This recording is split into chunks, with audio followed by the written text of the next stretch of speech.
Let's talk about a frustration most actors are feeling right now, this sense of being delayed. Like you know where you want to be and where you are right now, and there's a wall in between that you just can't get through, i.e., a strike or this new rebuilding of the career. Whatever that wall is to you, it just feels like you're being delayed and you're stuck. If that's something you're feeling, then this video has been created just for you.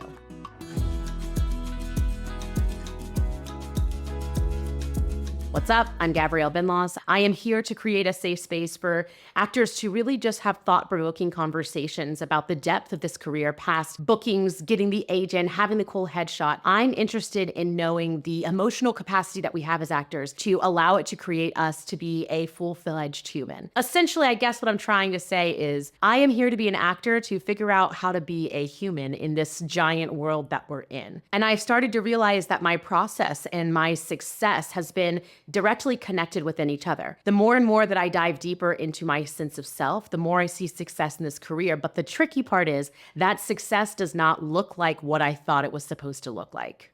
So if you're an actor and you're feeling delayed, like you just can't get to where you want to get to, stick around because I got 3 different ways that I think you can start to work on that in the next 3 weeks. Let's take this concept of personal growth. What if this delay that you're in right now is actually helping you to reach the emotional maturity that you need as an actor? Because what we don't think about is that maturity that's needed when you get to be a series reg, when you're working long hours and your friends are getting upset with you because you can't actually be present for baby showers, marriages, birthday parties, whatever thing that they really value that you're no longer able to be at. Or what about the emotional maturity that's needed once you do a full season 1, they promise you season 2, but then it ends up getting cut because of budgets? There's so many things that come with that next level that right now you are actually building the maturity to be able to get through. As actors, we focus a lot on strength, and strength is important. It's needed for that resilience to be able to do auditions after auditions without hearing anything back. But I'm talking about maturity. And I think maturity is needed as an actor to help us process our emotions in the moments that we're in, so that way we can use them and showcase them on camera. So maybe this time and this delay that you're in is to create an emotional maturity that you haven't yet reached. Okay, cool, Gabrielle. So it's helping me create emotional maturity. What do I do with that? The first thing I want you to do is list 3 to 5 things that you are learning in this time period now that's going to help you in the future. So for example, right now, I just recently let go of my manager. I know, extremely scary. It was something that I'm still honestly processing to today. But what it is helping me do is learn how to stand into my power in a different way. If something isn't aligned for me, I'm letting it go and knowing and trusting that there's more coming to me. And that is needed because this is the second part of that exercise. Link it to where you want to be. As a series regular, I might get a script, love the script, be set on it, and the next day I walk into set and they've changed the entire script and all the moments that I thought were going to be pivotal for my character are now gone. I have to learn how to let things go when they aren't aligned and trust that they will land where they need to be. So a highlight again, write down 3 to 5 things that you're learning in this time where you feel stuck and link them to where your future self wants to be. At the end of that exercise, I'd love for you to take some time and reflect. Look through what you wrote down, think about where you want to be, and think about how this bridge is truly being created. Give yourself the grace to process how you're feeling, but also acknowledge that that maturity is coming and you can see it right there on that paper that you wrote.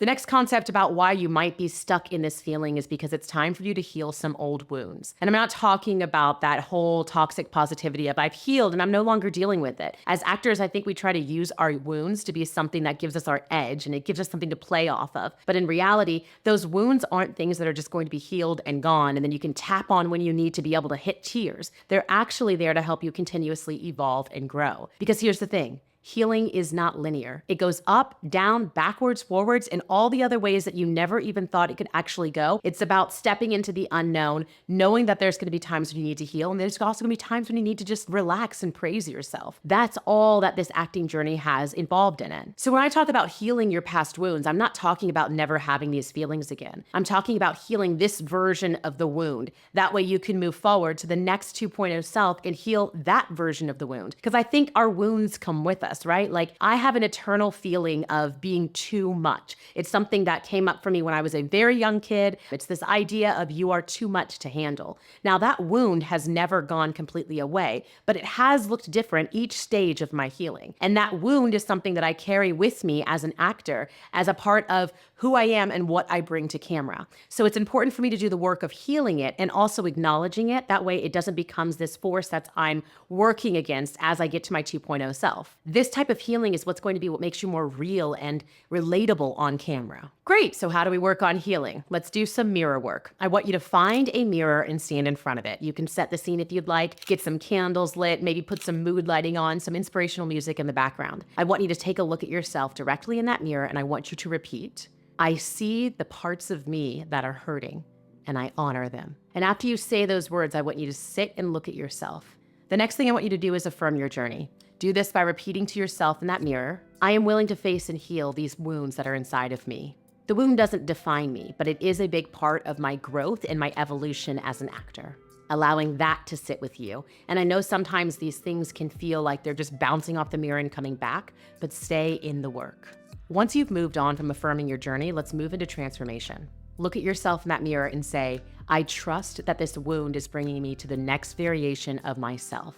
Trusting that what you're healing and what you're working on is actually helping you for your future self. It's a hard one, but stick with it. And the last thing we're gonna do is end with some compassion. Place one hand on your heart and one hand on your belly and say, I am here for myself through every single part of this journey.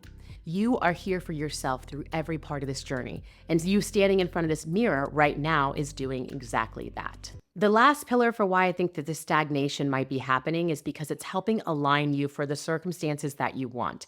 We've all done those exercises of vision work and creating a manifestation playlist and a board. And look, those are things that I preach all of the time. But let's go a little bit deeper, because I know that when you're creating these things, you're probably calling bullshit on yourself. You're saying, yeah, I stuck the things on my board, but what am I actually doing with this? Where is it actually going for me? I think this stagnation is giving you time to dig deep into those things that you really want. The hard part about that is that your version of success is not going to be something you're going to find by looking at anyone else's creativity or career. You can look at those things as inspiration for where you want to be, but you get to define what success looks like and where it needs to go. The trickier part about that is not allowing it to be something that's in other people's hands, i.e., I'm going to be a series regular by 2026. That's beautiful. That's beautiful. And what does that actually do for you besides put a deadline on you that you feel like you have to reach, and then you go through all these steps to try to figure out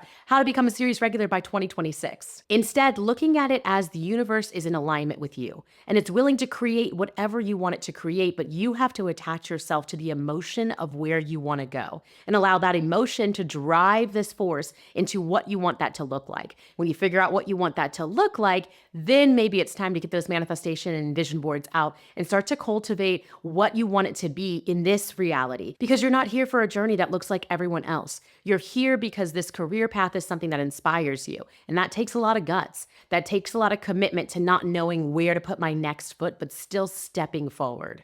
And how do you work on that? Visualizations. So let me walk you through step by step where you want to take yourself the next time you do some visualization work. Again, it's important to set the scene however you'd like to. Candles, meditation, music in the background, comfy pillows, whatever it needs to be. But what you're trying to do is get yourself past this, what the hell am I doing bullshit, and into, okay, I'm committed to this. Once you get there, let's start with the first thing.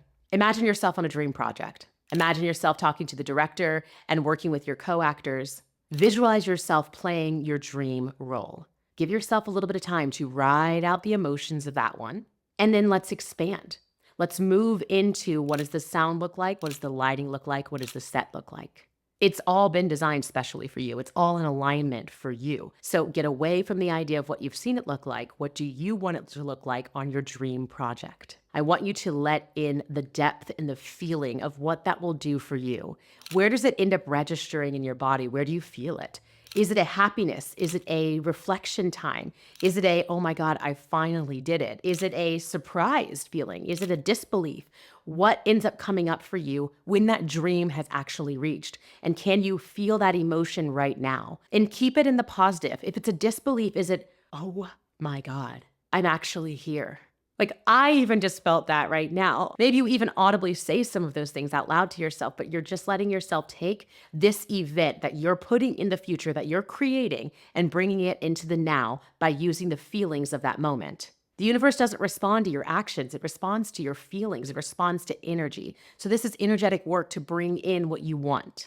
Once you finish those three things, coming back into your body, my favorite way to do this is wiggling my fingertips and toes and allowing my breath to deepen. That will bring you back into this space. And bonus points, if you want to, start to go ahead and reflect on it. Maybe you grab your journal and write down some of the things that you saw. Maybe this is when you pull in that vision board and you pin some of the things you saw. How can you take this moment and just bring it more into this 3D reality instead of it just being in your head? Okay, so this ended up being a lot longer than I actually thought it was going to be. But hopefully, one of those three steps are something you can do right now to help you feel like where you are is exactly where you need to be. Because we've heard all the sayings, right? Live, laugh, love, be where you are, grow where you're planted. But how do we actually take those things and use them and process them as actors? That's what I'm here for, or at least trying to be here for. Let me know in the comments below if this helped you, if there's something else you want me to talk about and come up with some examples of what you can do to be able to work at where you're at. I am here. Let me be your auntie on social media that's teaching you how to be an actor, but also grow in this human body that we've been given. Because I can get real woo-woo with you, or I could keep it to the pragmatic. I just need you to let me know what you want. Thanks so much for being here. Gabrielle Benloss, always keeping it real for you. See you on the next video.